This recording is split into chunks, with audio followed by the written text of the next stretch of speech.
Welcome back with a smiling face. Links to previous episodes are given in the video description, so don't forget to like, subscribe and share the video. Echoes of Shattered Destiny. Episode 23.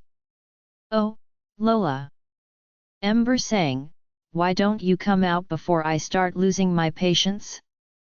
Wouldn't you rather walk out with dignity than have Tessa here use her vines to drag you out by your ankles? We'll even let your little friends go, so long as you don't put up a fight. Lola, did I not tell you to get out of here? Deacon rumbled, cursing under his breath. Ember turned her attention to the hulking vampire that had spoken and smiled dryly.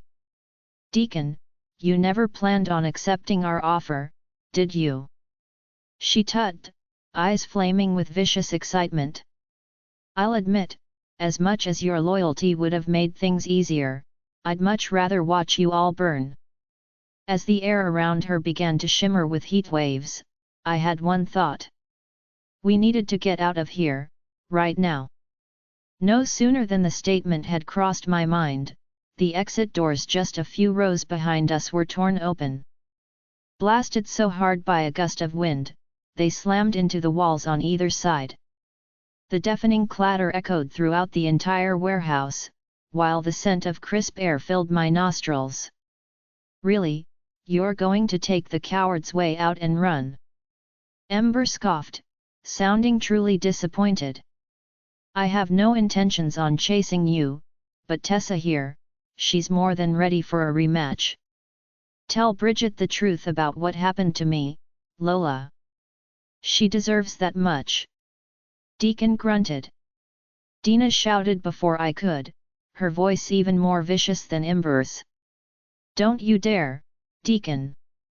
Deacon then barked. Now get out of here. I could hear shuffling and knew what Deacon had in mind. He was going to attack the witches to buy us time, and for some reason, that fact didn't sit right with me. I had no warm and fuzzy feelings for the man, but if he were willing to die for a few seconds of time, the least I could do was fight for him. There was no part of me that wanted to sit down with Bridget and explain to her how her mate had died, so I decided I wouldn't. Hold on to me. I whispered to Tristan and Dina. Outside, in the dead of night, there were nothing but shadows. Clinging to every tree, leaf, and dark crevice in the forest, they lingered and watched. Like a million beady eyes turning my way, I could feel their attention shift to me. When I commanded them this time around, I didn't use words. Somehow, the shadows knew what I wanted, and didn't hesitate to oblige. The sound of raging wind tore past my ears, whipping my hair into a frenzy around my face, but it wasn't air that had rushed into the warehouse. Heavy shadows, impenetrable in their absolute darkness, filled the room like a cloud of thick smoke. 1 minute everything was visible, the lights on the ceilings swaying back and forth slowly, and the next we were submerged in total darkness. All I could do for Deacon was send out a silent prayer that he'd make it out safely while I hauled Tristan and Dina to the doors. It was the scent of the forest I followed, of damp soil and dewy leaves. As we ran out the back of the warehouse and a sky speckled with stars exploded into life above our heads, I caught a strong whiff of something burning. Dina was incredibly fast, even for a vampire. She released her hold on my t-shirt and spun around, staring into the blackened doorway for but a fraction of a second. Finally, she cursed and took a deep breath.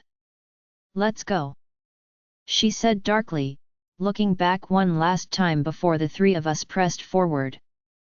Half a minute later the three of us were in a dark-colored minivan, whizzing down the back roads at speeds that made my stomach clench and unclench. In the back of my mind, behind the fear, angst, and guilt for Brianna's parents, I had the urge to laugh. Here I was, the vampire queen and Luna to the notorious Alpha Madox, terrified not from the powerful witches chasing us, but of riding in a car. When I craned my head and stared out the rear windshield, my fear of the metal box we were riding in vanished. Even in total darkness, I could see the grey smoke that wafted into the sky. Many times I'd seen plumes of smoke rising from bonfires. There was always so much, filling the air and tainting it with the scent of burning wood, but this was easily tenfold. A sickening feeling in my gut told me that there would be nothing left of the warehouse come morning. Dina broke the silence, her eyes skewering me through the rearview mirror. "You better hope my mate don't die or I'll hand you over to them witches myself." She sounded more than serious, enough to make Tristan stiffen in the passenger seat. His eyes paled, narrowing in her direction, but she didn't give him the slightest hint of her attention. There was something that pulled my eyes away from Dina and back towards the growing pillar of smoke. I thought of the vampires inside, how they had been ready to evacuate but hadn't yet left the building. Each of their faces flashed in my mind, not as friend or foe, but as innocent people with hopes and dreams of their own. Every single one of them were living on the run, never settling down, never seeking out the things they wanted most. "He won't die. None of them will." The sound of my own voice caught me off guard. I wasn't sure what prompted me to say this, but I sounded so sure that it made me pause. A chill worked its way down my spine, so strong that I had to bite my tongue to keep my teeth from chattering. "What did you do just now?" Dina snapped, nearly tipping the van as she hit a sharp curve without slowing. "What kind of weird magic was that?"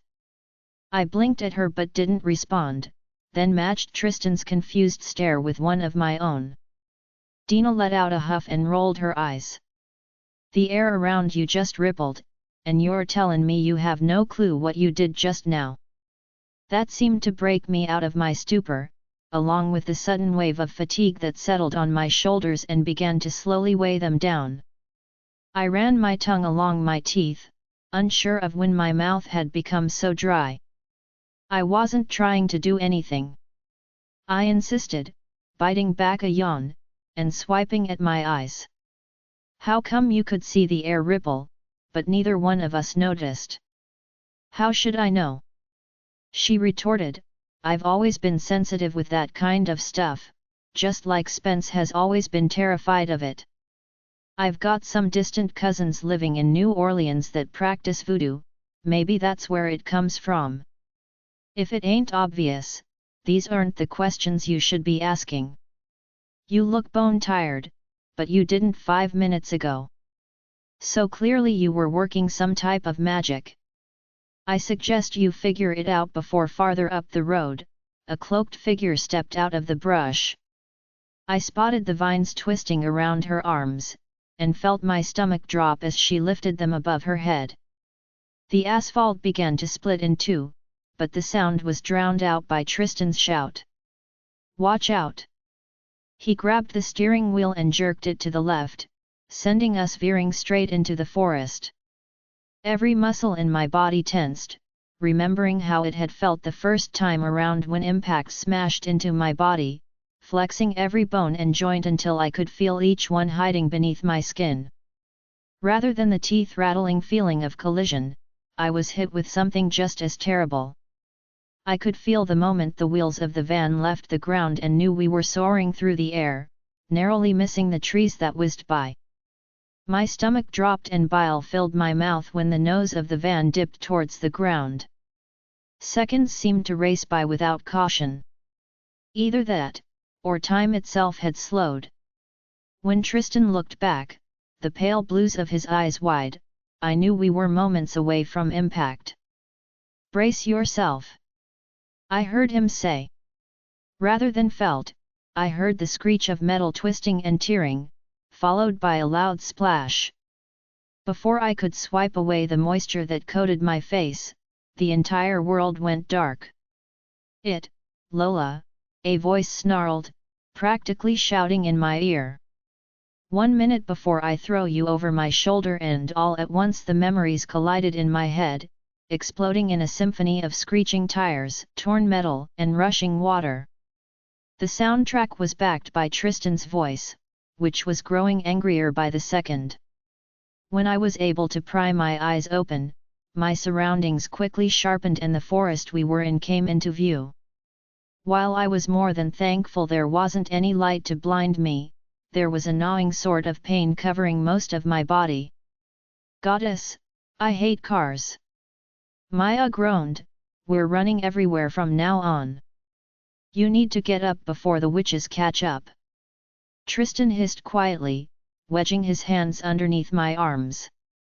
As he lifted me to my feet, the pain that wrapped itself around every bone and muscle in my body began to throb, pulsating to the same beat as my heart. I must have let out a groan of some sort because Tristan muttered an apology and began looking me over. I swayed on my feet as he lifted my t-shirt, trying and failing miserably to swat his hands away. I'm fine. I insisted, I just need a minute. We don't have a minute. He retorted, jostling me hard enough to snare my attention. It was then I looked at him, noticing the blood that trickled from a gash on his forehead. His hair was matted and disheveled, the blonde strands tinted copper with blood. I trailed my eyes downwards and frowned. His clothes were wet. Soaked to the bone, actually. I spun around fast enough to make my vision blur, the trees doubling and tripling before my eyes.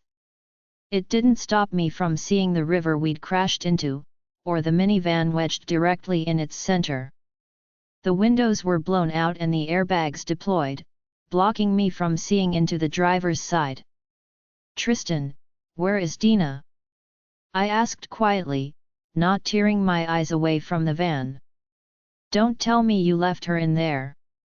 Lola. He said in warning. Get her out of there. I snarled, whirling on him. Get her out, now. For a moment, all we did was stare at one another. Tristan's face was grim, his eyes haunted yet filled with a determined light. He was waiting for me to break, to realize that time was ticking away and that sooner or later the witches would find us. Panic swelled in my chest, but not at the thought of getting caught. Dina was moments away from becoming the next person to lose their life because of me. That fear, it overshadowed everything. Tristan must have sensed it because his face contorted into a look of outrage. His eyes flared so brightly that for a moment, I thought he might throttle me. Instead, he ran a hand over his face, smearing some of the blood down his cheek, and raced to the minivan. I took a few uneasy steps in his direction, wobbling ever so slightly. The dryness that had encompassed my mouth now spanned down my throat, bringing on a familiar burn that I had felt a time or two before. What I needed was blood, both to speed my healing and to chase away this exhaustion that was looming over me like a shadow. When I was able to move without falling over, I hurried to Tristan's side. He had hoisted Dina from the driver's seat, slinging her over his shoulder. The slight limp in his left leg was the first thing I noticed, followed by the milky white bone protruding from Dina's calf. The vampire groaned weakly, lifting her head high enough to meet my eyes. Legs broken, she murmured, wincing as Tristan lowered her to the ground. Can't run like this. No, you can't, Tristan said briskly, and neither can I. I ignored the two of them, focusing only on the jagged piece of bone that had torn through Dina's flesh. We need to set her legs so she can heal properly, then we can get out of here. Sun's coming up. Won't be here for a few more hours, but I can feel my healing slowing. Dina said quietly, her tone eerily peaceful and face turned towards the skyline. I won't be healed before it rises. I'll only slow you down, which means you need to leave me behind. No, that's not what that means, I snapped, grinding my teeth together to hold back a scream. Lola, you need to shift. Tristan said firmly. You need to shift and get out of here. He took a few steps in my direction, blocking my path to Dina with his broad shoulders. I could feel my adrenaline spike, matching the refusal that not only burned my tongue, but stung my eyes and constricted around my throat. The world around me was trembling. Every branch and every leaf shook, yet no one else noticed. It took me longer than it should have to realize I was shaking my head, showing my refusal in the one way I could since words were failing me.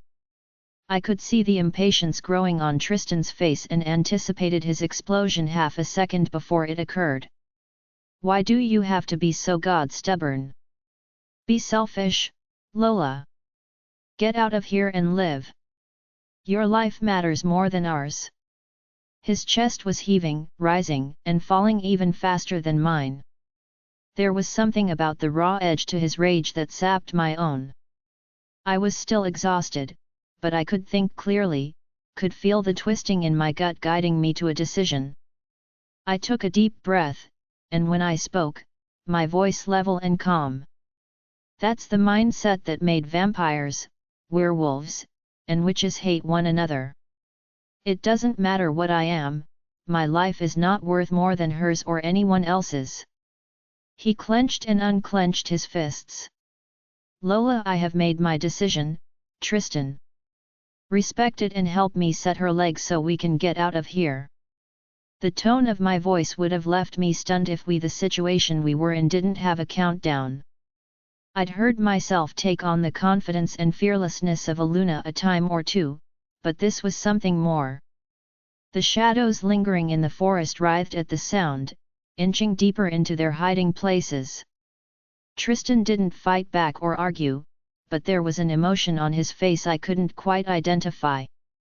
He nodded, yes, my queen. First aid had always been included in warrior training but was a bit more extensive given werewolves had faster healing. That meant instead of learning how to patch cuts and sterilize burn wounds, we learned how to set broken bones and preserve severed body parts until pack doctors could arrive. I'd only ever put the knowledge to use once, during the fight that left my father without his head. I could get used to battle, to the snarling and the bloodshed, but I wasn't sure I'd ever get accustomed to the aftermath. With my hands firmly on the shard of bone, I slid my eyes away from Dina's pained expression and to the blood seeping from her wound. The ragged breaths she let out were muffled by Tristan's shirt. We had no choice but to stuff the wad of cloth in her mouth, both to give her something to bite down on and to keep her from screaming.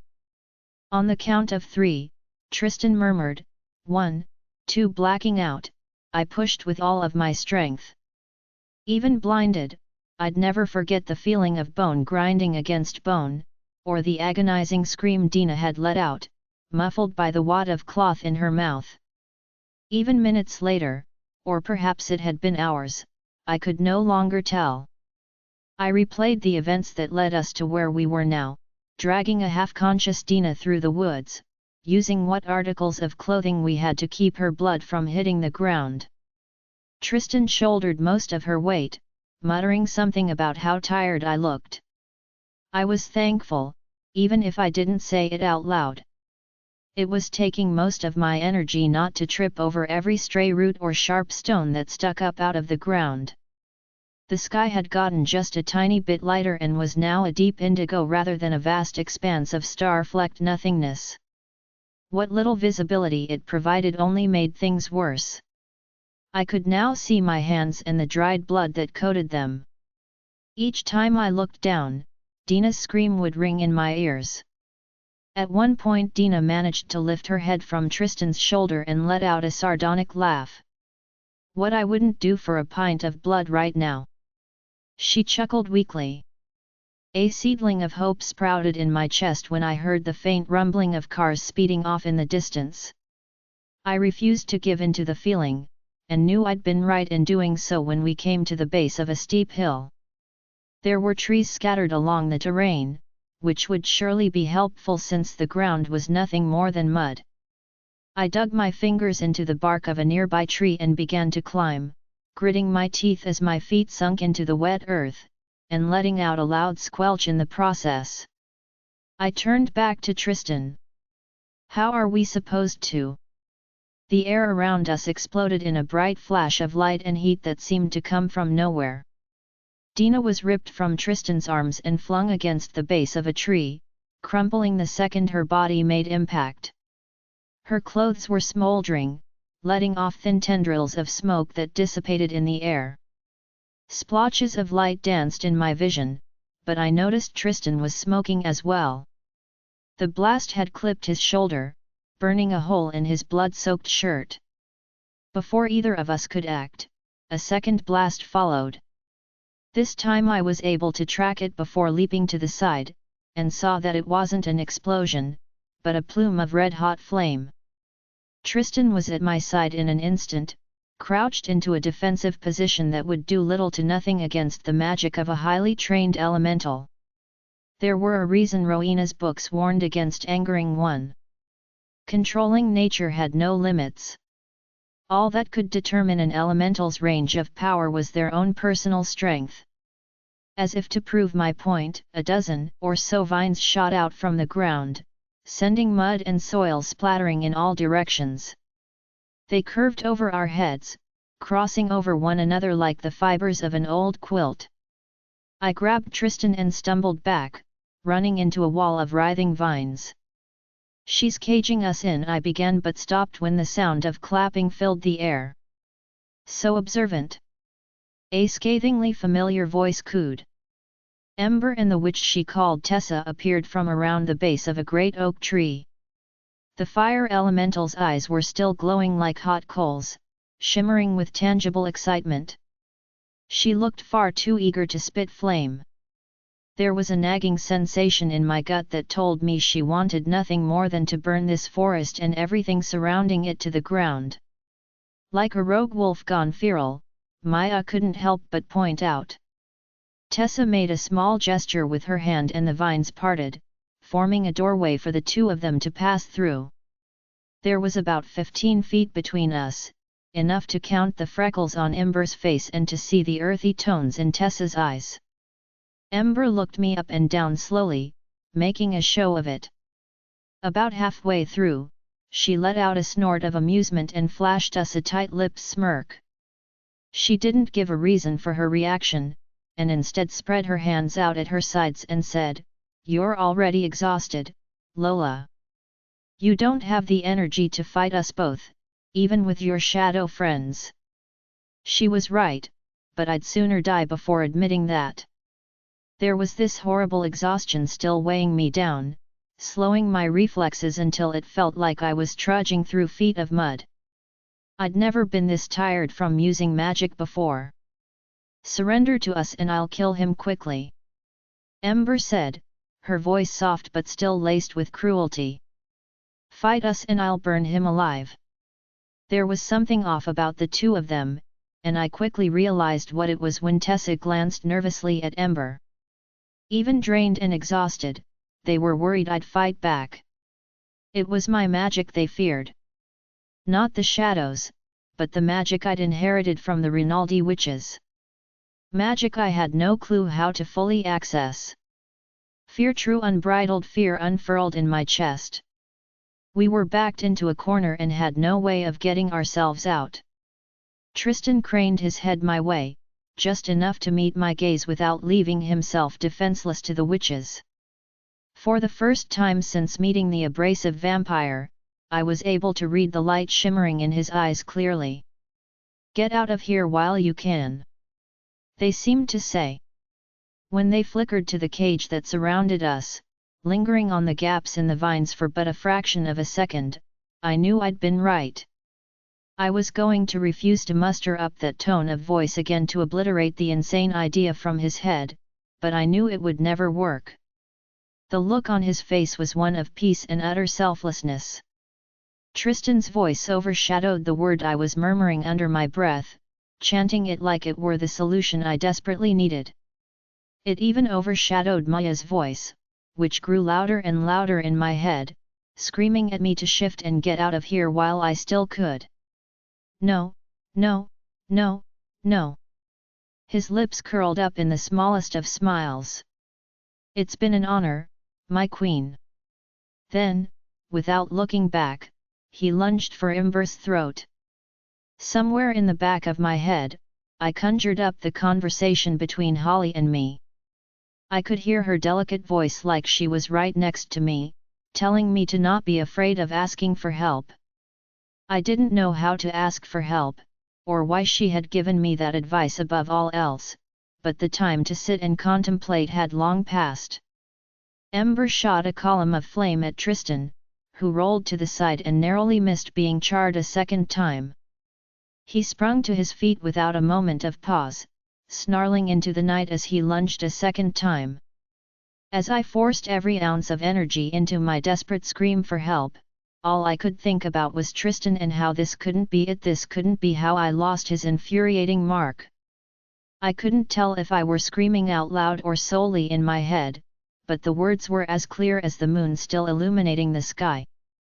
Someone, anyone, help me! The shadows around us began to writhe, melting into one another to form a solid mass of darkness. I could hear their voices and knew that something was wrong. They were whispering, their voices so frantic and crazed that I couldn't even begin to pick them apart. All at once they stilled, going completely silent. Without warning, without a single sound, a wolf exploded from the shadows. Coasting through the air, it tore through the cage of vines, all but demolishing them. When its four massive paws hit the ground, making it tremble in the process, I realized I'd been wrong. The thing hadn't exploded from the shadows. It was the shadows. Its monstrous body was made from the same unearthly force that hid within the forest, which whispered and plotted and thirsted for blood.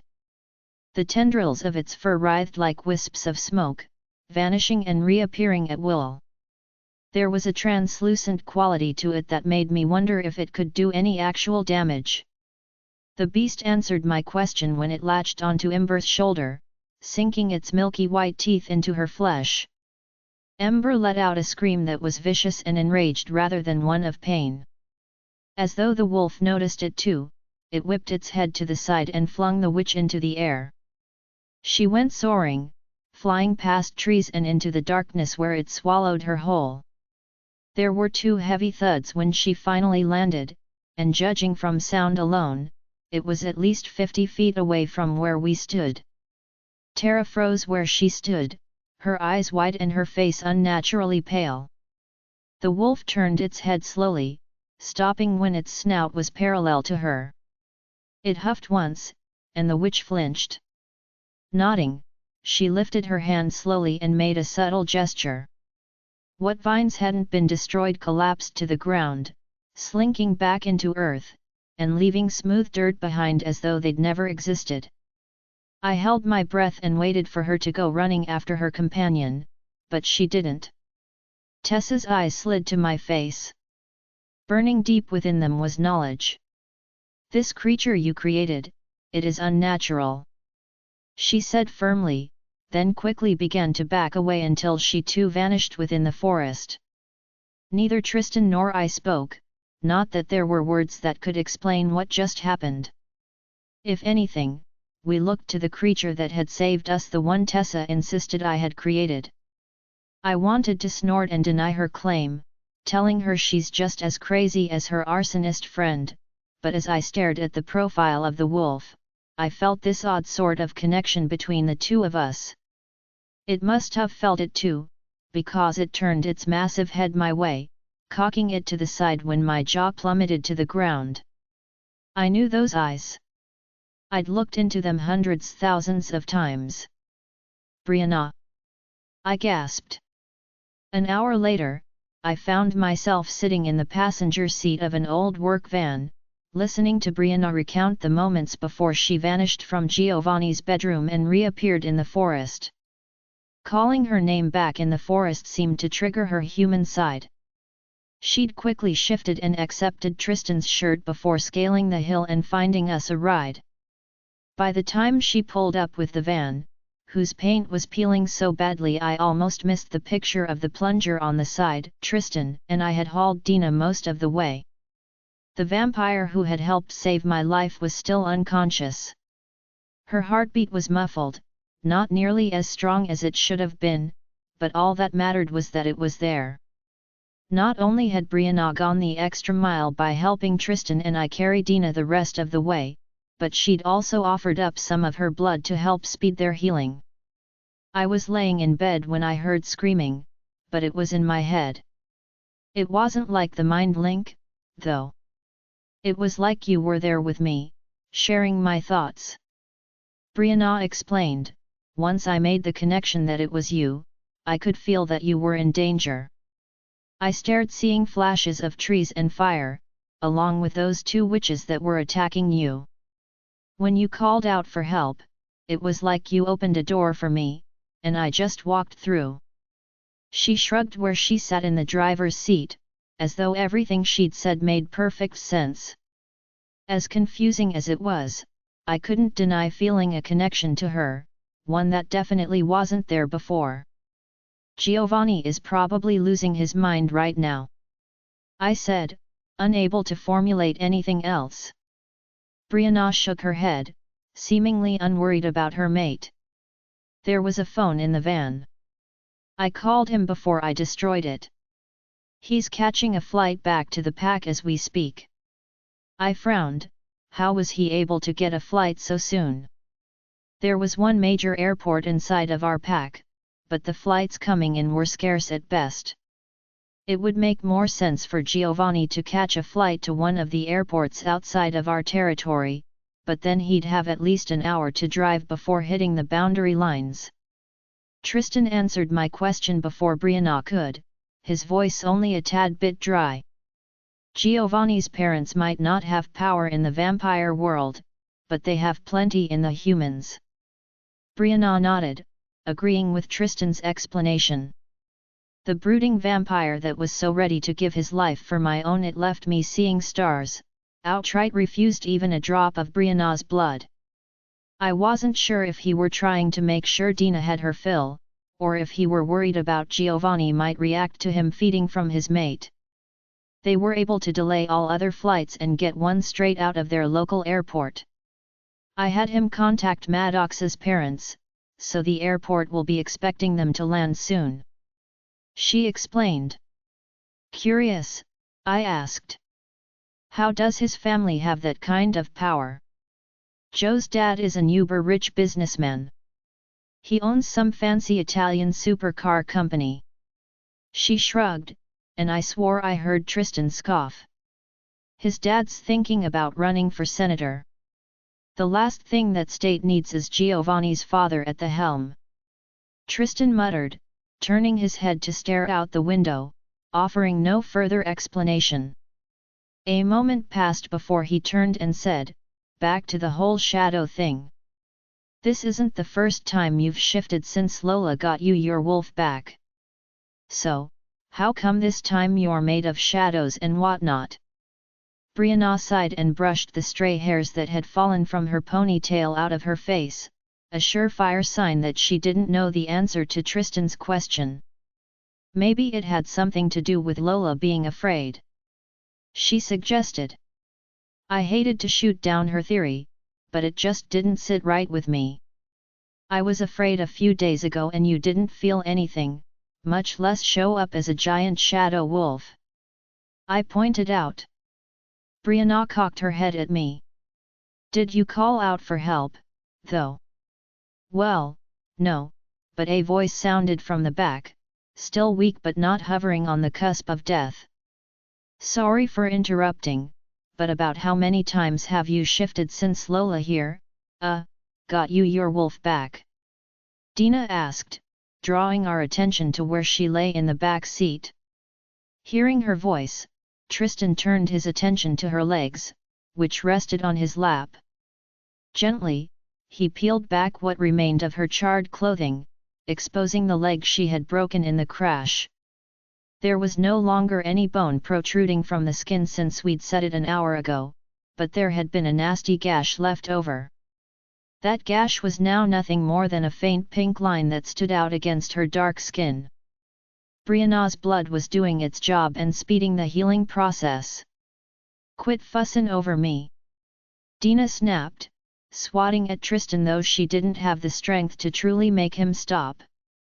Her blood did the trick, even if it did taste funny. Brianna's eyebrows dropped into a confused scowl. Funny? What's so funny tasting about my blood? Joe's never had a problem with it. Yet, well, has Joe tasted you after you turned into this shadow beast? Dina shot back. Well, no, I guess he hasn't. Brianna replied, now sounding uncertain. You think the shadows make my blood taste different? Oh, and I've shifted about 6 or so times since Lola got me my wolf back. I got a bit excited in the beginning. It's been a while. I don't see what else it could be. Dina shrugged. About what time would you say you shifted during each of those times? Brianna replied, oh, it's always early in the morning, after the sun rises since Joe's knocked out by then. Oh, I understand now. Dina nodded slowly. Shadows can't form during the day. At least, not enough to turn you into a whole shadow beast. Upon seeing the understanding on all of our faces, the snarky vampire in the back seat shook her head and mumbled, it's a miracle you all survived this long. Giovanni pulled into the driveway just a few minutes after we all slipped inside. I could hear the tires of the car he rented crunching on the gravel and was thankful we had dropped Dina off at the house Tristan and Holly were staying at beforehand.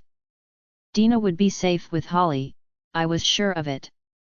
Besides, I didn't want an audience for the bomb I was about to drop on Brianna. I'd spent the entire drive home stewing over how I'd tell her what the witches had said.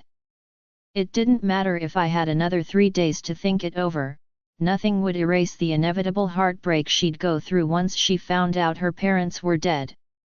I hated it. I hated it so much. Not because I'd have to tell her myself, but because I couldn't stand to see the happiness drain from her entire being.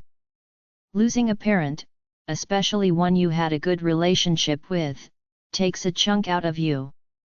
The moment Giovanni crossed the threshold into the house, Brianna launched herself into his arms. Like a lithe ninja, she pounced at him. His eyes had been lit with worry but melted the moment he accepted that his mate was safe and sound. Physically, she was. Mentally? Well, that was about to change. I didn't dive into things right away. Instead, I herded everyone into the kitchen, listening to Brianna gush about transforming into a wolf made of shadows. As she squealed about how ferocious she was, Tristan turned to me and spoke with a lowered voice. Have you gotten a hold of Madox? I shook my head, adding yet another thing to my growing list of worries. Contacting Madox, both over MindLink and our bond, was akin to talking to drywall. Not only did I receive no response, but there also wasn't even the barest hint of acknowledgement on his end.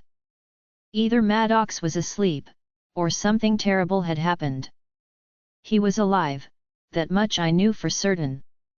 Let me know when he's back, all right? I'm going to check in with Holly and Dina.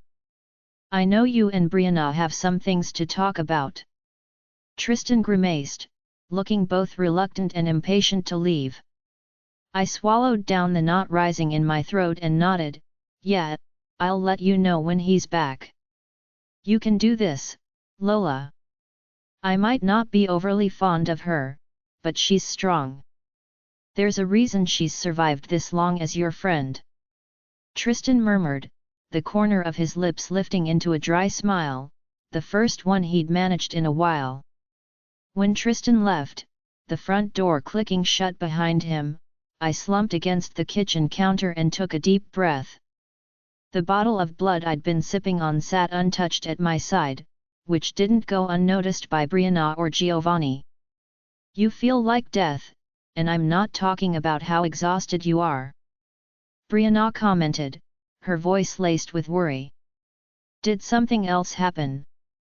Clutching the bottle in my hand, as though it'll somehow give me the courage to break the news, I mumbled, this is going to take some getting used to. Brianna was already more intuitive than your average wolf, but now the two of us were magically connected. Even now, I could feel the smoky threads between us, connecting our souls. Her nod was one of understanding, and as much as I appreciated it, it only made my heart seize in my chest. I promise not to pry any more than I usually do, but I get the feeling there's something you need to tell me, but you really don't want to. You might want to sit down first, I said, fighting to keep the nerves from my voice. Brianna's expression fell. Now you know I can't do that. Lola, what is it? You're scaring me here. She laughed nervously. Giovanni closed in behind her, placing his hands on her shoulders. She didn't acknowledge him, but her posture seemed to relax under his touch. He tossed a subtle nod in my direction, telling me to continue, reassuring me that he'd be there to support her. Before we were forced to escape, we were eavesdropping on the witches. They showed up at the vampire lair Tristan and I went to, which is a long story on its own, but they started talking about my magic and what the Blood Witch wants with me. There's this ritual they've started that will give them complete control over me, and they're close to finishing it. I explained nervously, feeling pathetic for dumping all of this on her at once. Brianna gasped, her hand trembling as she raised it to her lips. The fear in her eyes was genuine, and I couldn't help but wonder if it would still be genuine after she heard the rest of what I had to say. Oh, goddess! I'm sorry, you're my best friend and I love you, but this is so bad. With your magic and position, they could permanently destroy things for all of our species. She said gravely, her eyes flickering up to Giovanni. The vampire I now considered one of my second-in-commands remained stoic, but that didn't mean he wasn't as torn up as Brianna. Life as we know it would be over, he said firmly. There would be vampires and werewolves trying to kill you, hoping it would end the threat. Madox would never allow that to happen, and neither would Tristan or me. We'd be at war with our own kind, killing each other off before the witches even lifted a finger. It gets worse, I whispered, watching as Brianna paled. They're in a hurry. The Blood Witch wants this done before I realize the full extent of my power, whatever that means. They mentioned 2 werewolves I sent out to search for information, for relics and old texts. The words dried up in my throat, and any explanation I had thought of vanished into thin air. What I managed to say hung in the space between us all, dangling there until the pieces shifted and began to connect one by one. I could tell the moment Brianna realized I was talking about her parents, because her lower lip began to quiver and tremble. Slowly, she began to shake her head. With each motion growing in speed, I felt my stomach flip and turn. As much as I wanted to sink to my knees and beg for her forgiveness, delivering horrible, damaging news was part of the position I had taken up. Brianna could break, she could shatter into a million pieces under the weight of her grief because she deserved to have that option, but as her Luna and her best friend, I needed to remain strong. Lola, please don't say it, she begged, her voice cracking. Anything else, say anything else. Tears welled in my eyes, burning angrily as I forbade them from falling. This wasn't about me and my emotions, but Brianna. I was breaking her heart, I could see it. She wanted me to remain quiet, because once I spoke the truth, nothing could ever take it back. What was even worse was that I couldn't give her the gift of not knowing, of pretending her parents were alive and well, too busy in their adventures to ever return. She deserved more. As much as it hurt, she deserved the truth. Biting back the guilt and agony that constricted my throat and cut off my air supply, I spoke. They killed them, Brianna. The truth rippled over her, settling deep within her bones. It would never leave, never once waver even as her thoughts began to rush by without restraint. Not only could I feel it through the strange connection we now shared, but I could tell simply by looking at her. She was frozen in place, standing upright only because Giovanni now had his arms wrapped around her waist, his head resting on her shoulder. Minutes passed as she stood there, frozen in disbelief. Each second that passed was like spikes of silver driven into my skin, draining my life force faster than magic sapped my energy. I barely recognized my own voice when I said, "Tell me what I can do," that seemed to snap her out of her stupor, sending her spiraling head first into grief. She pulled away from Giovanni, swatting at his hands as she began to pace the length of the kitchen, tears streaming from her eyes. Her tone shifted from agonized to angry, then back again. "There's nothing you can do, Lola. My parents are dead. I'll never get to see them again. I'll never get another Christmas with them, with those stupid itchy sweaters Mom would always force us in, and I'll never get to hear another one of Dad's lectures about being too rough with his books, always about the dusty old books, and," she stammered, choking back a vicious sob as it stole away her very breath. Backing away from Giovanni, she ran her fingers through her hair so hard that I knew she'd taken a few strands out in the process. Her eyes speared right through me, carving into every sensitive part of my soul until I felt absolutely raw inside. "What can you do, Lola?" she asked quietly, never once breaking her stare from my face. "Can you bring back the dead? Is that the full extent of your power? Is it? Is it, Lola?" I don't know," I told her truthfully, batting away a tear that managed to slip my grasp. "I'm so sorry. Shit, I know you are. I am just so angry. I have everything I could ever want, a future with someone I love and my parents won't be here to see any of it," she whispered, her hand once again finding her mouth, muffling the sobs that broke free. "I need time to myself to process this." With those last words, Brianna slipped out the patio door and vanished onto the back porch. Every inch of me was pulled in her direction, but I remained rooted in place. A gust of air slid past my lips in the form of a long hiss. Up until he spoke, I had completely forgotten that Giovanni was still here. "You understand she doesn't blame you, right?" I couldn't help but laugh, even if it did sound like some F***ed up version of a sob. "Yeah, I know. Brianna's perfect that way. There hadn't been a single part of me that worried she'd blame me for her parents' deaths. I knew her too well. She felt every single thing deeply, to the very bottom of her soul, and even though it left her hurt more often than not, it's what made her heart so pure. It was the witches, the ones who had directly sapped the life out of her mom and dad, that Brianna would focus every ounce of her rage onto, and for some reason, which hurt even more." Giovanni glanced towards the patio doors, undoubtedly making sure Brianna was all right out there. He nodded in agreement, his expression pained. "She intended to tell you this herself, but given what's happened, her thoughts are elsewhere. 2 days ago Brianna received a call from her mother. This wasn't unusual since they've been in close contact since she came to visit my family, but this particular call was different.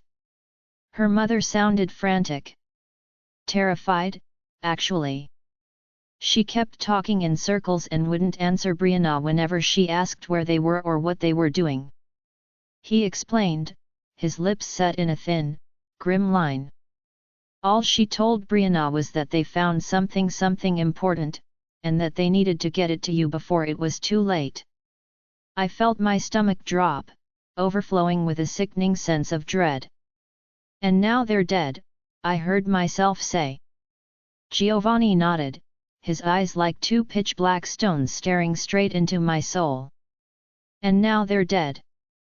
The conversation between Giovanni and I replayed in my head as I traipsed upstairs and collapsed into bed. Even after it had run its course, I fought the sleep that tried to claim me and focused on mind-linking Madox. Another hour had passed, one without any success. I'd considered reaching out to Zeke, but after pouring all of my remaining energy into getting through to Madox, I had nothing left to expend. In a haze of utter exhaustion, I slipped away into a restless, dreamless sleep. I wasn't sure how much time had passed, but the sun had yet to risen when I was yanked from sleep. The bedroom was cloaked in absolute darkness, even with the beams of moonlight streaming through the curtains. Luckily, I didn't need light to tell who was hovering over me, their hand pressed firmly over my mouth. It was his eyes I noticed first, the sight of them telling me that something was very, very wrong. They were entirely gold, practically glowing in the darkness as they stared at me with a heat that belonged solely to a predator. When Madox would battle with his wolf, often flecks of gold would swirl in his dark eyes, but rarely were they completely overtaken. I grew still beneath him when his chest began to rumble, a growl building in his throat. He didn't seem to register my mumbling against his hand, trying to coax him off whatever ledge he managed to stumble onto. There was nothing soft about his face. Every inch was cast in sharp angles and harsh planes. Not an ounce of recognition flowed through him, but without a doubt in my mind, the man hovering above me was in fact my mate. Even if he couldn't see that himself. I tried not to show fear, but it was hard when the other half of your soul looked at you with such ferocity. He leaned in close, pressing his nose against my neck. A gasp lingered in my throat, but I kept the sound at bay. What I couldn't control was my heart, which stammered as a momentary blip of fear took hold. His mouth was uncomfortably close to my throat, bringing on the realization that I had never, not once been afraid of Madox harming me. Why was this time different? Breathing deeply, he ran his nose up my neck, stopping at the base of my throat. I was warring with my mind and with Maya, both of which telling me to do opposite things. Maya trusted Madox and his wolf with every fiber of our being, but the instinct to protect ourselves was growing stronger with each passing second. It was my mind, the part of me bonded to Madox that told me not to fight, to let my mate do as he pleased. I'd run out of time to make a decision when he pulled back, his face contorting into something terrifying and feral. His jaw was locked tightly, his teeth exposed and chest still rumbling as he tore through the front of my t-shirt with his claws. The fabric was torn to shreds, falling away like cheap ribbon, and leaving me entirely exposed. I was torn between terror and the start of arousal, neither of which I could fight. My body always had a mind of its own when it came to Madox, and no amount of training had been able to change that. He pressed his claws against my chest. As he dug the tips of them into my flesh, a sharp sting of pain took hold. The longer I lay frozen beneath him, the more disbelief began to take hold, numbing my nerves until all that was left was the shocking realization that Madox was actually going to draw blood. He might be rough and punishing, but he's never made me bleed before. Instinct took hold inside my head, and I shoved past the block in his head, racing down the bond between us until I was forced to stop. I was slammed back into my own body with enough force to make the world around me spin. Madox wasn't in there. The only thing I could feel from him was this never-ending sense of hunger, a murderous need that consumed every facet of his being until even his vision was tinted in a sickly shade of red. There was no human emotion, no trace of recognition as he stared down at Maya and me. Despite every instinct in my body protesting, I needed to protect myself. I had no choice but to fight my mate. Bucking beneath him did nothing but incite anger, but it was the one emotion he seemed to be showing, one I knew could be used against him. Sure enough, the more I thrashed, the more his snarling seemed to build. When he reached for my hair, I found my opening. I continued to deny the obvious, ignoring the full extent of that endless hunger LD felt, a hunger that would only be satiated by flesh and blood by death. There wasn't a chance in hell I was going to use magic against him, not without knowing the full extent of what I could do. I didn't care what Madox planned to do to me, killing my mate was absolutely out of the question. Even the shadows seemed confused, almost reluctant to get in between whatever was going on. A dull sting of pain radiated across my scalp, but hair pulling wasn't exactly new between us. He'd shifted his weight, spreading his legs wide enough for me to maneuver my leg and plant my foot against his chest.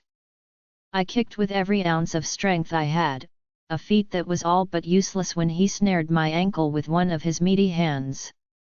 I readied myself for my next move, or for his retaliation when he froze in place. His eyes glowed in the dark, skewering me where I lay beneath him. The quiet huff of him sniffing the air hit my ears, but that wasn't the only thing that happened. There was something growing between my legs, something I was all too familiar with. Not only was Madox seconds away from killing me, but he was also very much naked. I shouldn't have found it so surprising considering he'd probably shifted before coming here, but it was hard to notice when pinned to the bed like a wounded doe.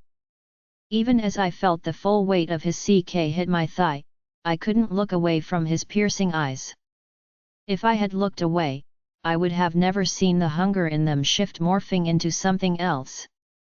I knew that look, and so did my body because it reacted instantaneously, tightening me, and I leaped at the opportunity to lift myself from the bed. Landing a rather forceful punch to his jaw, I swung one leg out and nearly made it onto the floor. Apparently, I'd made the wrong move because with a swift shove, Madox flattened me onto the bed. The force alone knocked some of the air from my lungs. "Madox!" I snarled in warning, but that only seemed to spur him on. When his hands gripped my thighs, tearing them apart and pinning them to the bed, I realized what he was about to do.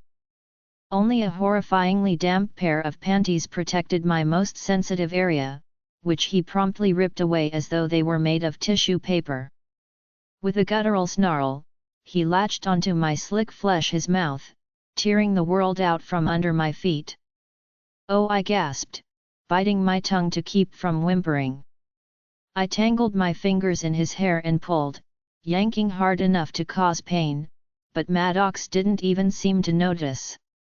On the other end of our bond was that feral sort of hunger, only now it was fixated on something else. I tried to fight him, I tried to tell him to stop.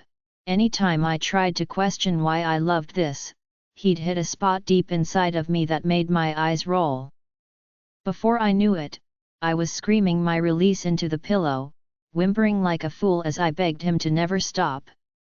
It was when the stars faded from my eyes and I descended from the clouds that the bedroom door was ripped open, falling in a heap of splinters to the floor.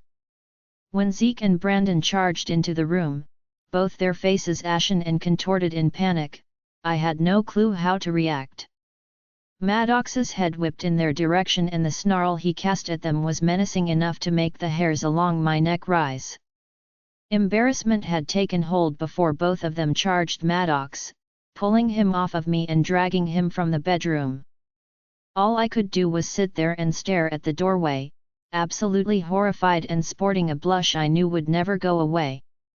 I gave myself those fleeting seconds to drown before leaping from the bed, snatching a random t-shirt off the floor, and racing after them.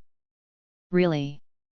I scoffed, staring open-mouthed at Madox through the glass of the holding cell he was in. "Is this necessary?" Madox paced back and forth, his head snapping in my direction whenever I spoke. His eyes were still that violent shade of gold, telling me his wolf was still in charge and very much feral. The holding cell he sat in was a part of the newer renovations Madox had orchestrated. There were dozens of these cubby-like rooms, each one with a cot and a small table, reinforced with military-grade equipment to keep the prisoners contained. I bet Madox never thought he'd land himself in one. Both men standing before me were grim, their lips pursed, and eyes cloaked in shadows. I was used to seeing that particular expression on Brandon, but not Zeke. Neither one appeared too happy about how things played out, but I needed to keep the conversation going. If I didn't, I'd start thinking about what they barged in on and have no choice but to drown in embarrassment. Brandon spoke first, snorting dryly at me before glancing Madox's way. In between the brothers was a two-way mirror, not that the wall of glass kept us from hearing one another. You might have been enjoying yourself, but I promise, it's necessary, he said, not reacting in the slightest when his older brother snarled and pounded on the glass. Zeke grimaced, "Don't provoke him, and quit being a jealous dick." "You're right, I shouldn't provoke him. I'd hate for him to break out of here and kill another alpha. Seeing as you're the only one close by, I'd watch out if I were you," Brandon replied, a brittle smile playing across his face. Instantly, my stomach began to plummet at his words and what they insinuated. Zeke, on the other hand, was unfazed and even rolled his eyes at Brandon. "Explain," I demanded, my eyes darting between the two of them. When neither answered and Brandon's expression twisted into a smirk, I snapped. "Now." Mason's witchy friend Brandon began, only to get cut off by Zeke. "Clara," he interjected. Brandon sighed loudly, then continued. "Right. Clara, Mason's witchy friend, found one of the towns the other witches were staying in. The place was deserted, but we ran into a few friends on our way out." Zeke rolled his eyes again, much more fed up with Brandon than usual. He propped himself up on the edge of the table we hovered around, running a hand through his already messy hair.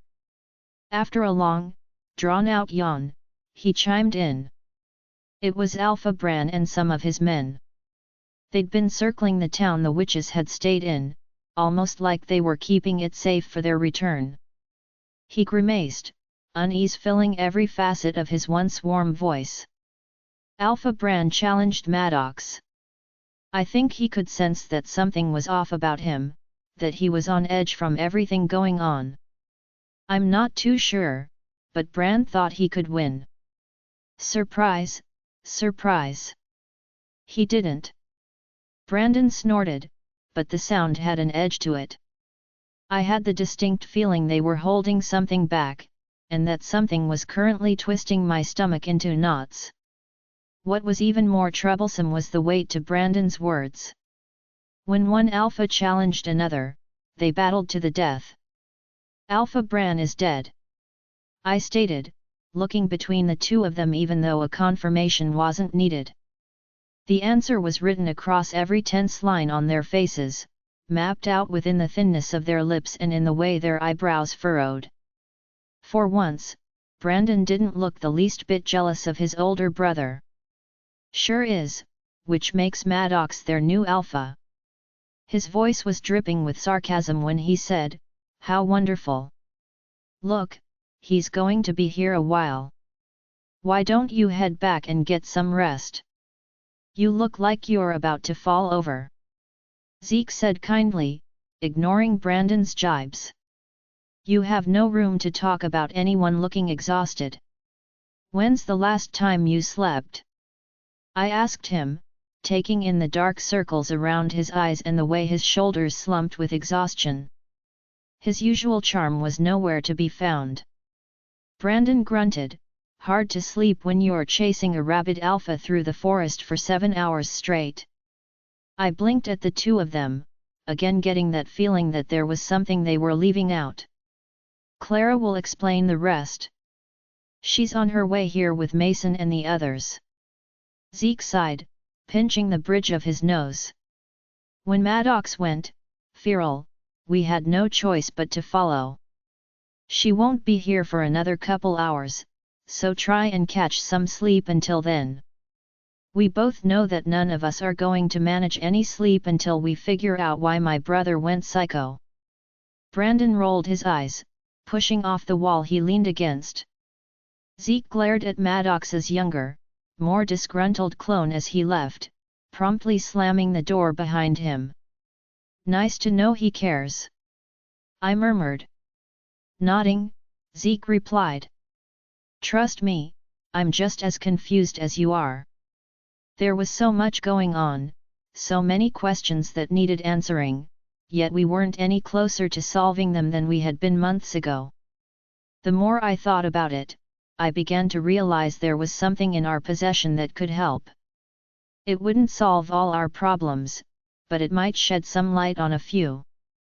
I'd been waiting for Madox to get back to break it out, and while I wanted him lucid, there was no longer any time to waste. I'm going to run out and grab a few things.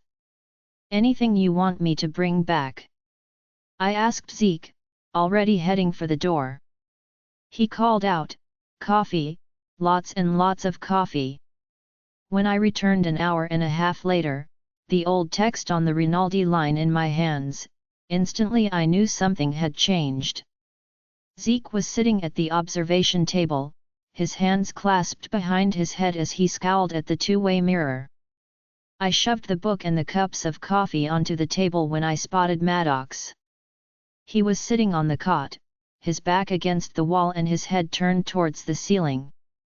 His eyes were closed, yet somehow I knew that whatever had affected him had come to pass. I called out to him, and his eyes snapped open.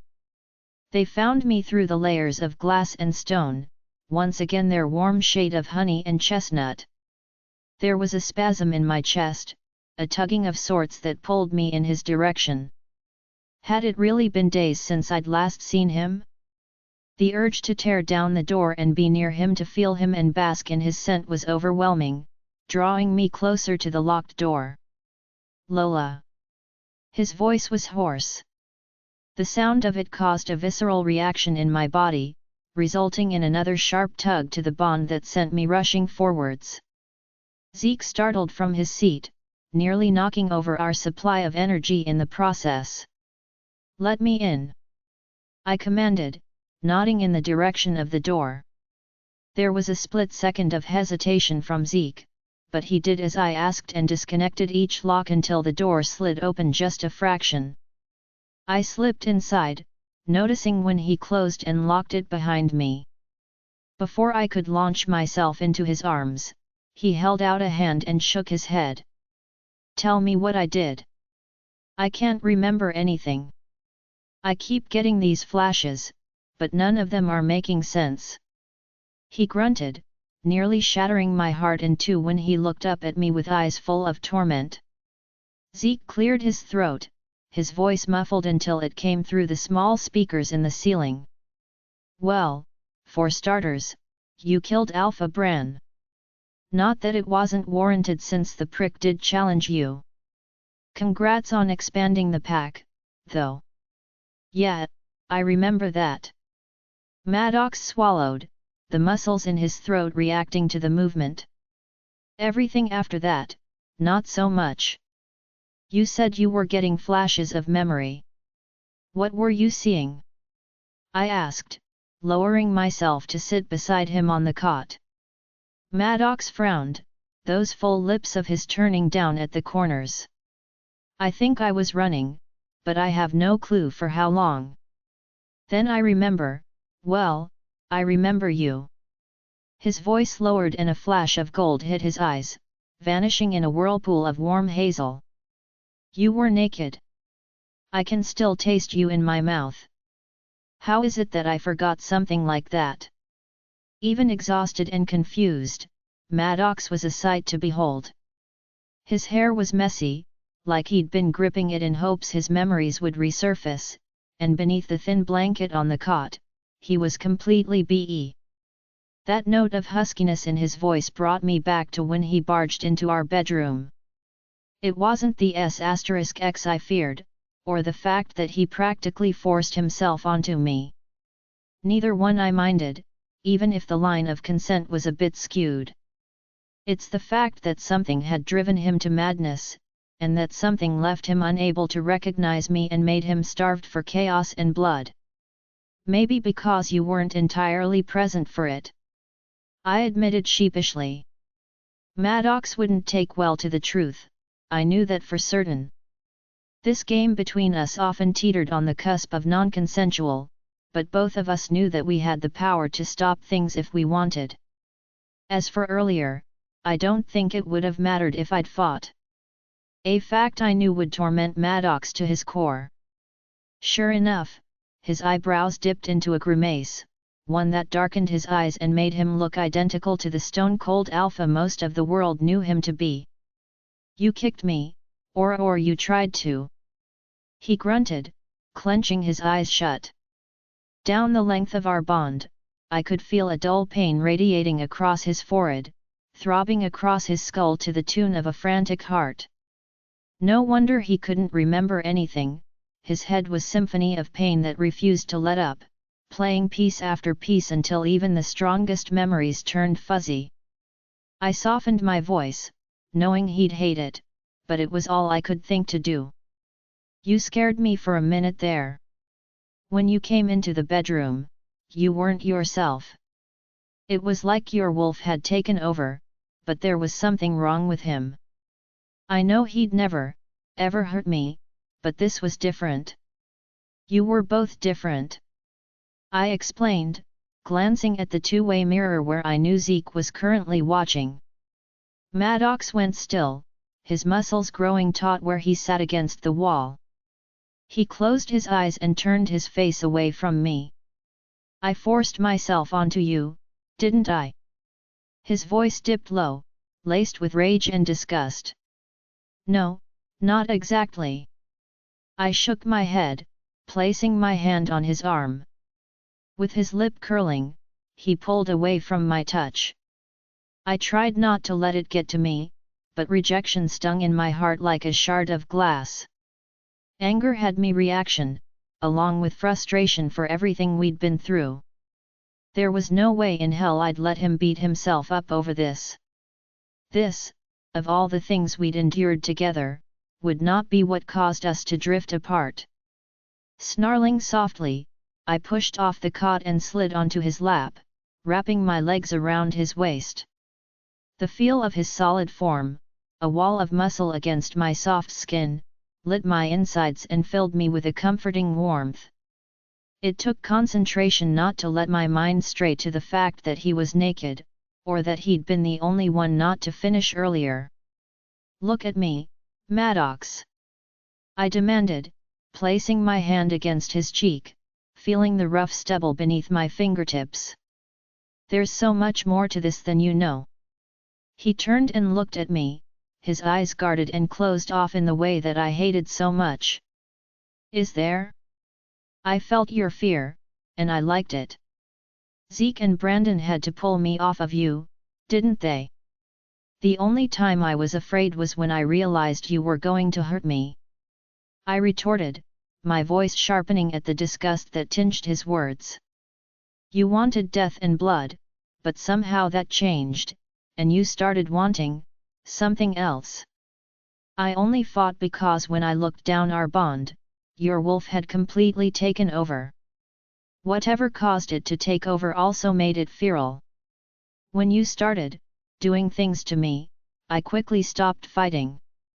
I had to force the last bit through gritted teeth, glaring at Madox as my face turned beet red. He'd better not force me to elaborate any further, because if he needed me to spell it out for him, I'd definitely die of embarrassment. Just then, Zeke's voice chimed in on the speakers, deepening my blush until I contemplated never leaving this cell. Trust me, man. You weren't hurting her, he said, chuckling lightly. Brandon and I did have to pull you off to get you into the cell, which we only did because you'd gone feral and spent the last 6 hours as a wolf sprinting through the woods on a one-man mission to get back here. I think what's more pressing is why this happened and what made you come all the way back here. Some of the ire faded from Madox's eyes, but there was still a note of disbelief that lingered. I sighed quietly and opened my mind to him, replaying the events in my head from the moment he'd placed his hand over my mouth, up until his brother and best friend barged into the bedroom. Madox watched the memory to its conclusion, hearing every one of my thoughts and feeling the rush of sensations that overtook me. Trapped beneath me, I felt his CK stir and watched as his eyes darkened, swirling with flecks of glittering gold. "You little liar," his raspy voice trailed across the bond, flowing through the mind link. "I did force myself on you, what you didn't mention is how much you enjoyed it." I startled a bit at the sound of his voice, clearing my throat even though I had no intention on responding out loud. "Look, I'm still working through that fact myself. Maybe we can revisit that part at a later time," I replied, flushing as I looked away. Madox's eyes, still swirling with gold, pinned me in place. His hands found my hips, squeezing gently before letting go. "Believe me, we will. Once we've figured out what happened to make my wolf go feral, we'll have a long conversation about this." Just then, the cell door slid open, and Zeke's head appeared around the thick metal. His eyebrow was already raised, and his lips twitched as he took in Madox and me. "As much as I hate to interrupt this moment you two are having, I don't need any more reminders my S*X life is severely lacking. Seeing as I no longer have to worry about my closest friend killing me, I think it's safe to let you out." He smirked, and the expression only deepened as he took in my heated face. Madox's face twisted into a grimace. "I'm not sure that's a good idea. I could go feral again and actually hurt somebody. I don't know, man. I think you'll be alright. Nothing like this has happened before, which means if magic is involved, then it's because of something recent. Once we figure out what triggered it, we can find the cause." Zeke shrugged. "Until then, this pack needs its alpha." For a moment, Madox was silent. Seconds passed and just when I thought he'd refuse a second time, he answered the one question we'd all been thinking. "I think Lola is what triggered it," he stated, not a hint of doubt in his voice. "I heard her scream for help, and something just snapped." Zeke tilted his head. "You screamed for help?" "It's a long story, but yet." I nodded. "Brianna actually came to the rescue." "How? Isn't she hours away with Giovanni?" Zeke questioned. Madox hit me with a pointed look, one that said we'd talk about my impromptu mission to the vampire lair later on. With little more than a huff, I pushed myself off Madox's lap and held out my hand. He was a bit reluctant to take it and leave the cell, but I knew that Zeke was right about this pack needing Madox. Together, the three of us sat at the metal observation table, the ancient book on my family line wedged between us all. Without wasting any more time, I launched into what happened when Tristan and I left the pack in search of the vampires Bridget had told us about. Leaving no stone unturned, I recounted everything, from the warnings the witches had uttered, to the way Brianna seemed to explode from the shadows. At the conclusion of my story, Madox's snarl split the air. "We'll slaughter them all before they get the chance to enslave you," he ground out, his eyes flaring, and jaw clenched. Seeing the look of worry on Zeke and I's faces, he closed his eyes and took a deep breath. "It's all right, I'm in control. The witch said you made Brianna into a shadow creature." Zeke chimed in, reluctantly dragging his eyes away from Madox. "Don't you have to make deals with them to get them to listen to you?" I shook my head. "No, lately they've been following my commands. Honestly, I don't think it has to do with my power as the vampire queen anymore. I think it's the witch side of my family that's allowing me to do this, but with the way those witches were talking, it sounds like there's a lot more I can do than just control the shadows. Which is exactly why I brought this." I gestured to the book in front of me, with its leather-bound cover etched in solid gold that arced and swirled in a delicate-looking pattern. The spine of the book had the same design and was free of any words that might allude to what's inside. Madox's hand found my own as I cracked open the cover, an everlasting source of comfort I knew I could count on. He was still battling his own demons, the ones that continued to weigh on him and provoke his protective nature, only now he had to swallow the fact that he himself had almost caused me harm. As terrifying as that still was, separating from each other would only make things worse, that much I was sure of. The light scent of dust permeated the air, mixing with the slightly sweet and bitter scent of aged leather. Each page sparkled as I turned it, the thick edges dipped in a gold paint that mirrored the cover and spine. The first 50 pages were nothing but names, dates, and times, each one scratched within its own little box. Its birth and death records. Madox murmured, tilting the book towards himself to read some of the names written down. Celeste Rinaldi, Tamara Rinaldi, Anastasia Rinaldi, they're all ancestors of yours. Goddess, this thing goes back thousands of years. Look at that, this is from the 14th century. See how many of them died in Europe? Cause of death says sickness. That has to be talking about the Black Death. It wiped out millions of humans and werewolves alike. Zeke murmured, his eyes wide. Both Madox and I paused, craning our heads to look up at Zeke at the same time. Seeing the expression on both our faces, he scoffed. That's right, I can be smart. He retorted. It wasn't impressive that he made me laugh, but that he managed to coax a chuckle out of Madox, lessening the severe look on his face. The records of the Rinaldi witches continued for another couple of pages. Starting at the earliest point in history was a family tree. There were some dead ends where the names were scratched out or erased altogether, but that wasn't what we were looking for anyway.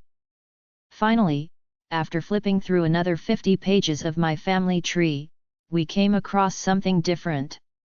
The page in itself was plain, but it was the words scrawled across the middle that piqued my interest. Magic of the Rinaldi witches. My heart skipped a beat as Madox turned the page. At first glance, the layout looked similar to the magical textbook Cordelia and Rowena had me studying from. The various types of magic were laid out in bold handwriting, and I was proud to say that I recognized each one. The page started with protection magic, before working its way to natural, divination, sigil, blood, spirit, and finally, elemental. Each of the 7 types was covered on just a couple of pages. I'd just about given up hope of finding anything new when Zeke turned another page and made a small sound of surprise. Oh, look! There's an 8th type of magic. I snapped forward in my seat, Madox as well. The coffee in my hand was long forgotten when Zeke tapped the page, right where the word conjuration sat in bold, blood-red letters. There are only 7 types of magic, though. That's all Cordelia and Rowena said existed. I shook my head in denial, but the words were printed right in front of my face. Zeke bit down on his lower lip, his expression morphing into what I like to call his thinking face. No, it says it right here. He murmured, tapping the page a second time. An 8th type of magic known to very few, dangerous, and uninhibited in its absolute power, is conjuration. Apparently, it's run in the Rinaldi line for years, but it's only given to the firstborn. I stared at the page, wondering if this was the magic the witches were so terrified I'd master. The whole dangerous and uninhibited in its absolute power bit was worrisome, but that didn't mean it was the solution we were looking for. The more Zeke read, the more I began to eat my words. What's this magic do? Madox asked, leaning in, and staring down at the book. I was the only one flush against the seat, my spine rawed straight as I watched the two of them. There was something twisting and turning in my gut, growing more impatient as time passed. I had no name for this thing, but if I had to guess, I'd say it was my magic. It knew we were close to getting answers, and somehow I knew that those answers, they would change everything. Both the guys stiffened at the same time, locking eyes over the withered pages of the book before swiveling their heads in my direction. What? I snapped, my tone harsher than I meant, but the two of them were just staring at me, both open-mouthed with a mix of awe and worry in their eyes. Zeke swallowed. We found out what conjuration is, and I see why the witches are scared shitless of you learning to use it. What is it? What can it do? I asked, my heart pounding furiously in my chest. Madox blinked, a look of pride softening the harsh angles of his face. That's why they're so desperate to have you under their control. Conjuration, it can do anything. He murmured, it says here that you can quite literally shape reality. Your wants, your dreams, even your nightmares, you can make them happen. I laughed, belting out a string of giggles that probably made me look insane, but I didn't really care. Zeke glanced at Madox, his eyes wary. Think she's going feral too? Should we run? I'm not going feral, you jerk. I scoffed, swatting at him. You understand how crazy that sounds, right? The power to change reality, that's just not possible. If it was, why wouldn't I have just snapped my fingers and made the blood witch disappear or turn into a toad? Madox spun the book around to face me, but it was Zeke that spoke. Probably because it's not that simple. It says here that conjuration is the hardest form of magic to master because of how easy it is to slip up.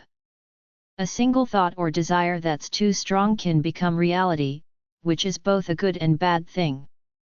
This paragraph talks about how conjuring drains the witch's energy differently and mentions the different types of power the witch pulls from when she's conjuring. I'm sure we'll learn more on the next page. He turned the page and paused, his curious expression morphing into a full-blown grimace. I had to hand it to him. Zeke could look downright scary when he wanted. There's pages missing, quite a few from the looks of it.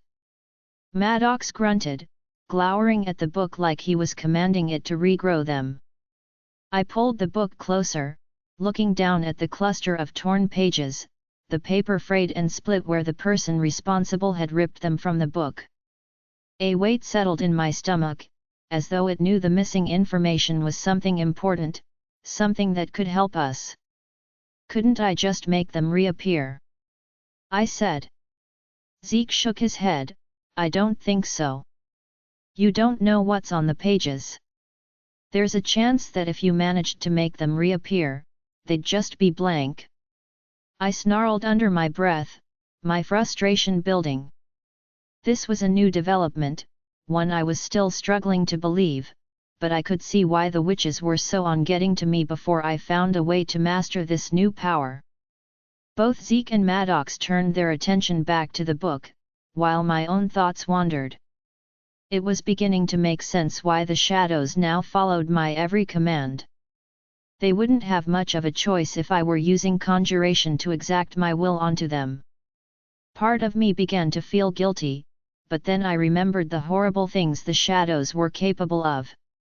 That eased the feeling until it was nothing more than an insignificant throb in my chest. The further my thoughts delved, the more I began to realize that this wasn't the first time I'd used my magic. That was the odd feeling that washed through me, coating my insides in an electric current that made my body hum with power. Oh, shit! The realization materialized from thin air, whacking me upside the head so hard I saw stars. That's how Cordelia's book ended up in my bag.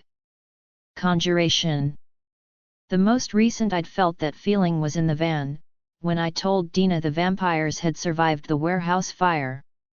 Unfortunately, that rush of power was followed by a wave of absolute exhaustion. If what the book was saying were true, then there was a strong chance the vampires, Deacon Snarky included, had survived Ember's attack. Still, I couldn't go to Dina with the news until I was absolutely sure. I knew the panic associated with not knowing if your mate were alive, and even though she and I were strangers, I couldn't doing that to one of my own. There's got to be a way to know for sure. We need to test it. I exhaled, now more determined than ever to hand it to these witches. Zeke turned with excitement burning in his eyes. He practically hummed with it, taking on an eager grin that helped ease my nerves. I could see the gears turning in his head, most likely flitting through ideas. I had no doubt he'd ask me to conjure him up a mate, or even some magical powers of his own. He never got the chance to voice those ideas since Madox beat him to the punch. Tristan's mark, my mate grunted, his eyes darkening as they began to swirl with gold. Remove it. Well, that made Maya perk her head up. She'd been quiet all morning, unashamed with how content having S*X with Madox made her feel. I was a bit more understanding than my wolf when it came to Tristan's mark on my neck, even though I wanted it gone as badly as she did. Maya had been all too willing to kill Tristan to remove the mark, a fixation she'd finally given up when he pledged his loyalty to us. My insides lit up with hope, and I could feel the potent emotion showing across my face. You really think I can make his mark go away? I don't see why not, but the only concern is how much energy you'll expend doing it. I mean, you need the practice, but we don't know the full risks without the rest of the pages. Zeke shrugged. Believe me, I heard his warning, but my mind was already set. If this was real and I could actually conjure things into existence, this would change everything. All right, let's do this, I said eagerly. I pushed away from the table and stood from the chair, taking one last gulp of coffee before continuing. There was a split second of silence before I realized I had no clue how to call on my magic. Every time I managed to use it was by pure coincidence. So, have any ideas on how I should go about this? Madox and Zeke exchanged glances, their expressions identical even if the two alphas looked nothing alike. Well, what was going through your head the other times you used it? Zeke asked. I shrugged, I'm not exactly sure. All I can remember is that I really wanted something, whether it was an object or for something to happen, then I got this feeling in my gut and bam. Perhaps you should focus on his mark and try to harness the same desire you felt when you called on it in the past. Madox suggested, and for a moment I was distracted by the huskiness of his voice. He must have noticed a change in my expression, or maybe he felt the echo of my emotions down the bond, but not a moment later Madox's voice filled the depths of my head. Lola, you need to clear your head of all those filthy thoughts. Believe me, we'll cover them during our conversation later. Maya was a bit peeved at his rejection, which is why I indulged her battiness and sent a short clip down the bond between Madox and I. It was nothing too special, just what I'd been feeling when he flipped me over and thrusted himself deep inside of me, which was easily one of the best I've ever had in my life. When he stiffened in his seat, going so still that the metal chair creaked as it scooted across the floor, I had to let out a small snicker. Madox glowered at me, his nostrils flaring while Zeke grinned like a cheeky cat. His anger lit a fire deep in my belly, one I had to smother and save for later considering the feat I was about to attempt. Zeke whistled under his breath, Man, I hope my mate is this much fun. Maybe once you get this conjuration thing mastered you can give me a little magical push at finding her, yet. Unruly alphas don't get timid little she-wolves as mates. So, I hope you're ready for the chaos once you do meet her. I teased, I'd be more than happy to help, but let's see if I can get this mark off of me first. Standing before two alphas who watched me with equal fervor, I squared my shoulders and closed my eyes. There was no rush, I told myself. I inhaled slowly, feeling the air swirl in my lungs as the oxygen worked to clear my head. The breath that left my lips was slow and relaxed, calming the slew of thoughts and worries in my head. Everything quieted, even Maya's presence drifted to the background. I let my awareness drift down my body, starting at the top of my head. There was a tugging sensation as I reached my neck, a pull to one of the men in the room that let me know I was focusing on the bond between Madox and I. Moving slowly, I shifted my attention to the other side of my neck, where a new sensation took place. This one wasn't as intense. Instead of an unbreakable chain tethering me to my mate, this was more like a silver cord, something one-sided and not yet set in stone.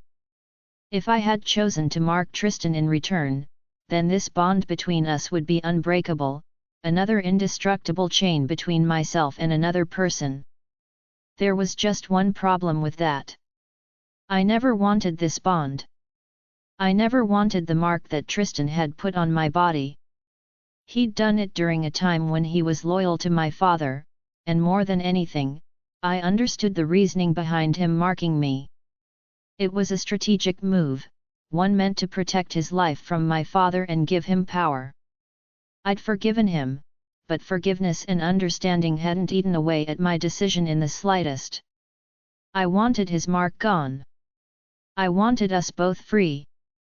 I was engulfed by the swirling of magic in my stomach, crackling along my skin like a current of electricity. It was followed by a pull so strong it felt like I was being sucked through a straw. The feeling encompassed my entire body, making it impossible to tell if I'd affected Tristan's mark in any way. When the darkness behind my eyes became too much, I opened them. The moment I registered light and color, splotches of darkness erupted in my vision, smearing like splatters of ink. I had a second to register the stunned looks on Madox and Zeke's faces before the harrowing weight of exhaustion smashed into me, making me feel weightless as it sent me tumbling headfirst into absolute darkness. The moment my eyes opened, I regretted every single decision I'd ever made that led me to this point in time. Everything hurt. I tried to groan, but my tongue stuck to the inside of my cheek.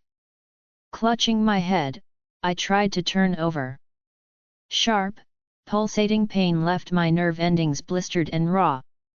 I swore I could feel my skull rattling in my head like it was full of rocks.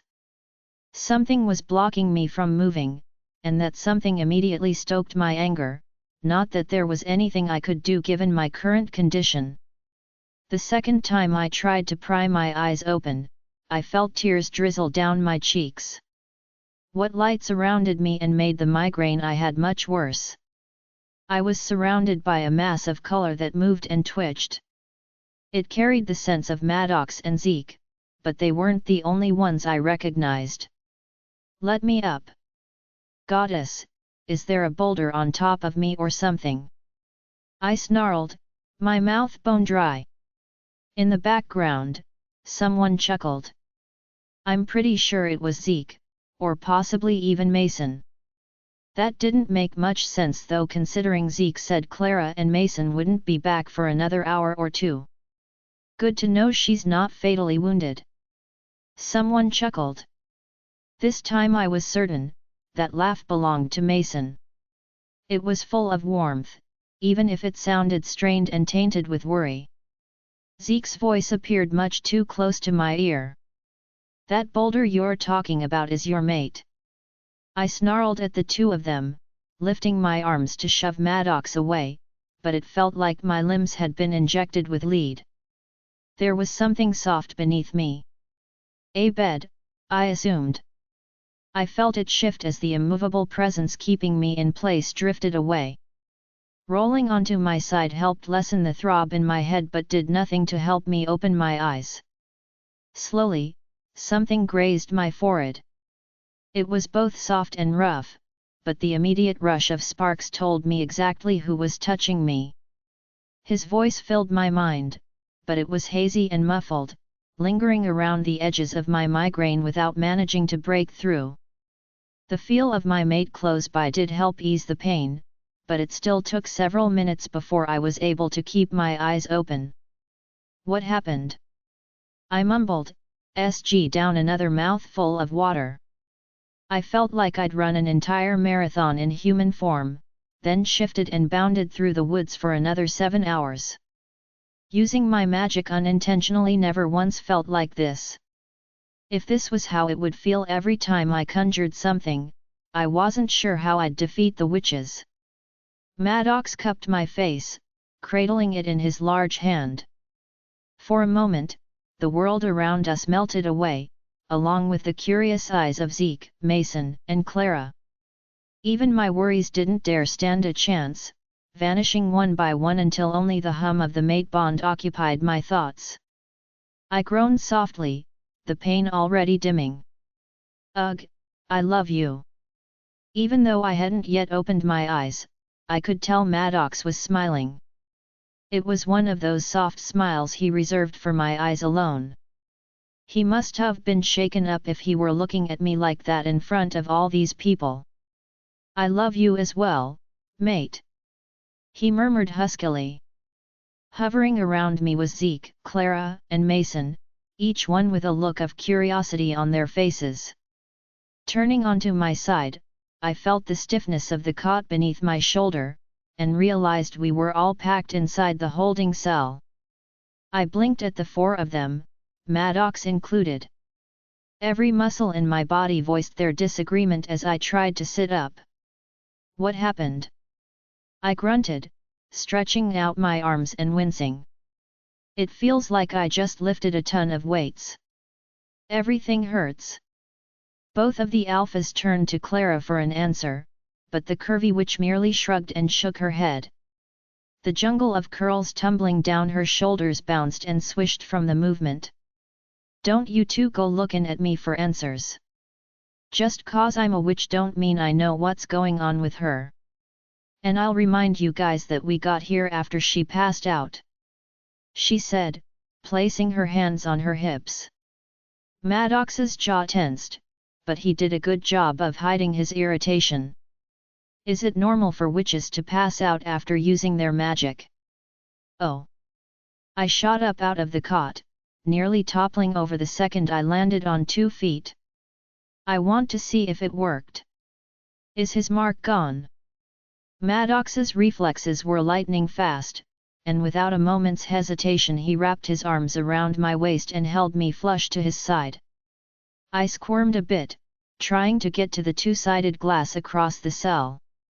He steered me to where L needed to go, his hands skimming down my torso before landing on my hips. His hands were hot against my skin, a fact I had to force myself to ignore. Luckily, it wasn't too hard, because the minute I saw the patch of skin on my neck, I squealed with joy. I did it. I actually did it. I gasped, poking and prodding at the spot with my finger. How insane is that? I made it go away just by thinking about it. I've never heard of a type of magic capable of removing a mark, vampire or otherwise. You said you made it go away just by thinking about it.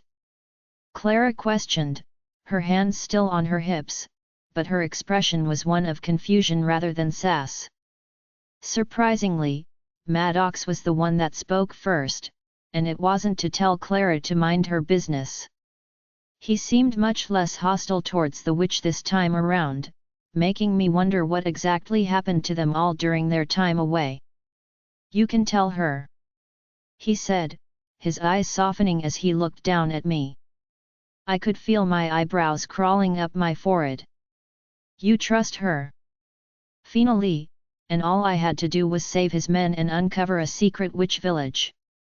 She snorted, narrowing her eyes at Madox. Took long enough for him to believe me when I said I had no interest in killin' his mate. Guess I can't really blame him though, you do have a knack at getting yourself into ST. I returned her glare. The type of magic I have is called conjuration. It runs in my family, and its existence is kept a secret for the most part. Well, according to the book, anyway. Supposedly, I can conjure things into existence. Ideas, thoughts, dreams, nightmares, you name it. Clara's pouty lips thinned as she forced them together, her expression one of disbelief, but it wasn't long-lasting. She made a sound of surprise and mumbled, "Remind me not to go pissing you off. I wouldn't hurt you." I grimaced. If I went and offed everyone who said something I didn't like, I'd be the queen and Luna of nothing. For the longest time I'd felt like a monster because of my heritage, and I was quickly beginning to realize that as useful as conjuration could be, it would certainly turn some heads. Clara snorted. "I know you wouldn't intentionally hurt me, but the last thing I need is to piss you off and you have some insignificant thought about me getting run over by a bus or some st. I don't know about you, but I like my legs the way they are, long and thick." Her eyes veered toward Mason as she spoke. Judging from the way his eyebrows slumped together and his mouth opened, I thought he was going to comment. Before he got the chance, there was a heavy pounding off in the distance, muffled through the thick metal walls. "That would be your vampire confidant," Zeke said. I must have looked confused because Zeke took the moment of silence to explain. "Tristan showed up a few minutes after you passed out. He said something felt wrong, so we let him in to see for himself. He didn't say much, but I think he was kind of relieved you managed to erase his mark." He shrugged, leaving the holding cell only to return with Tristan at his side. Zeke was more intuitive than I gave him credit for. Sure, Tristan's usual scowl was painted across the sharp angles of his face, but there was a lightness to him that hadn't been there before. It felt like some of the shadows had dissipated from his high cheekbones and bottomless eyes. A faint smile spread along his lips as my face lit up at the sight of what he held in his hand. "Never seen someone so excited over blood," Clara murmured, eyeing the water bottle warily. I snickered, waving the bottle at her. The crimson liquid inside sloshed around, coating the inside of the bottle. "Between this and Madox, I'll be feeling better in no time." "Good, because we got to talk. Just keep that away from me, I get squeamish around too much blood," she said firmly, the weight of her tone instantly putting a dampener on my good mood. "Something happened during your mate's fight with that alpha. Something serious." For the second time today, I found myself sitting at the metal observation table just outside of the holding cell. There weren't enough chairs for everyone to sit, so Mason and Tristan hovered along the outskirts. I couldn't help but notice how Mason seemed to orbit close to Clara, even though I was more than sure that his job as her babysitter had come to an end. When I tossed a pointed look in his direction, all I got back was his signature lopsided grin, which didn't exactly tell me much. I never got the chance to ask, because Clara started by dropping a bombshell on all of us. Alpha Bran was working with the witches. Join our Facebook and WhatsApp group for more updates, link is given in description. Rest audiobook will be continued in next episode.